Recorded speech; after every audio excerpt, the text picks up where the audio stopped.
Mr. Chancellor, Mr. President, Madame Dean, ladies, gentlemen, and fellow graduates, my name is Clare McCormack, and it is my honor to welcome you to the Spring Convocation, the class of 2010. I would like to begin by thanking all of the family members gathered here today. It may seem like a very long time ago that you sat with us and helped us with our basic spelling and grammar as young children, but without your guidance and support, none of us would be here today. We are here because you believed in us. Thank you. Parents in the audience, do not be alarmed, but some of the finest lessons that I have learned at McMaster University have not come from textbooks, or readings, lectures, or tutorials. Instead, they have come from my peers.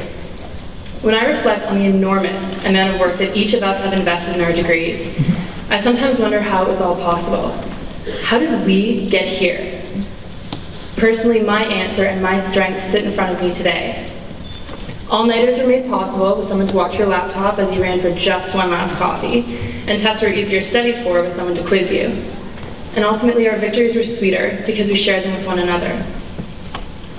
While McMaster has enriched my life with academic knowledge beyond my wildest dreams, some of my finest teachers at McMaster were not those lecturing at the front of the class, but rather those frantically scribbling notes alongside me.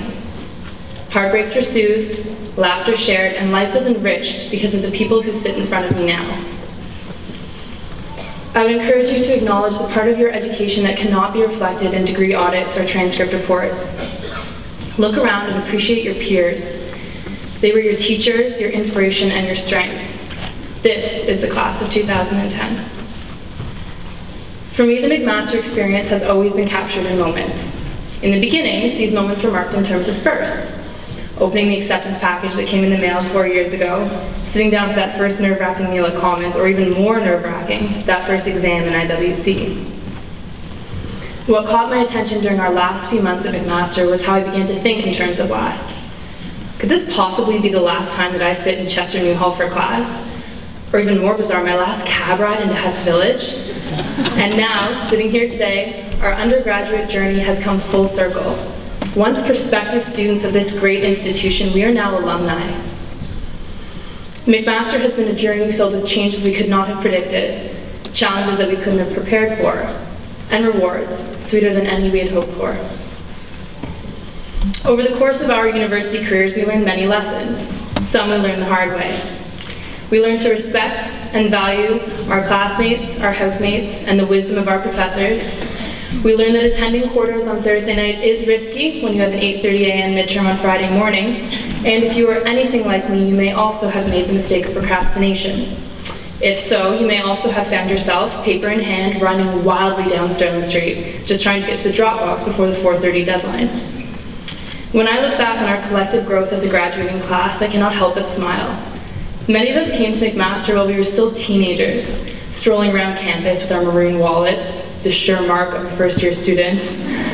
And now, we walk away older, wiser, and our wallets are no longer maroon.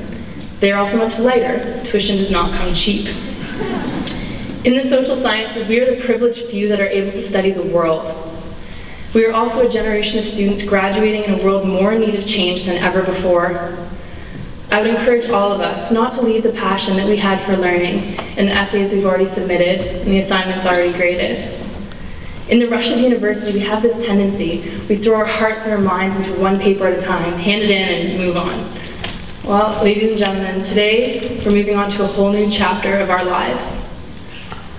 As we go forward into the world, we must be the agents of change.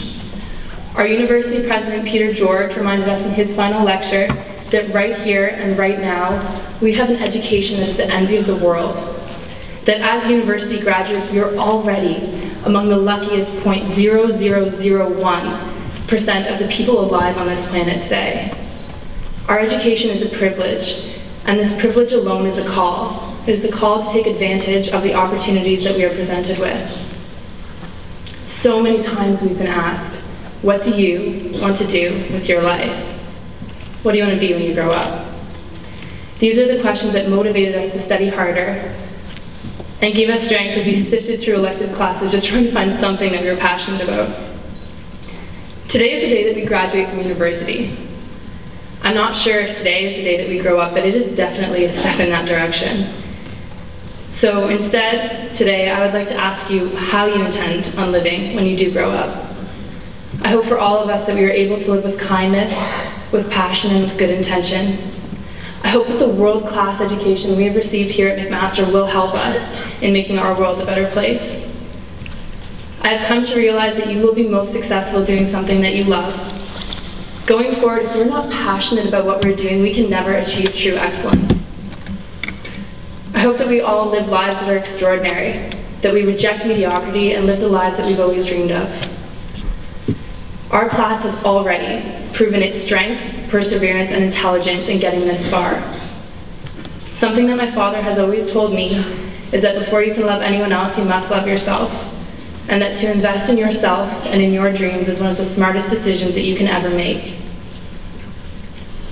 Today I say farewell to a class that I will always be proud to be a part of. Today, my classmates, I would like to thank you. I want to wish you all the success in your future endeavors. But most of all, I would like to congratulate you. Congratulations to the Social Science Class of 2010. Thank you.